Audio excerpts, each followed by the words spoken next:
Lakas. Anong gagawin procedure? Parotid na. Parotid siya. Hindi pa ba? Parotid 80 towards the affected side. Scout. Ha? Scout. Wala pang contrast na. Magkakalaw ka. Ching. Init eh. Tapos bababayin mo pa nga. Ready, tapos shoot. Na? Shoot. Tapos gagawa ka ng lateral. Wari nakadigar ako. Pagka digar, hindi ka magpalit nito eh. Ha? Pero kung ganito na film screen, kailangan palit ako. Palit. Eh, isa lang. Okay. Lateral. Lateral.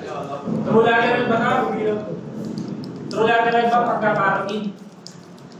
Hindi? Anong gagawin? Harap din konti, no?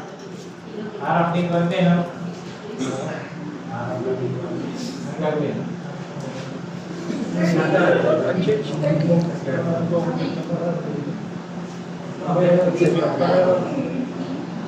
Diba, naka-ganyan, naka-digit.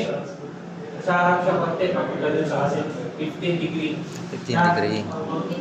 Lateral. Para sa lateral, eh. Yan. Pupunta ulit dito, mag-x-ray ulit, no? Pag umilaw, expose. Okay. Tapos, kukontrasan na natin. Yun yung kasunod nun, di ba? Mag-iaway ka dito. Di ba, banayin natin ng manasing, no? Para bumukas yung gap. Tapos doon mag-i-inject ng contrast yung doktor. Dahil nakaganyan nga na, lateral. Okay, nabigay na. Na? Proceed mo. Lateral, inahin ko yung lateral na. Tapos na. Tapos ginamit sa pa yung plaka. Kaya gano'n. Shoot. Okay.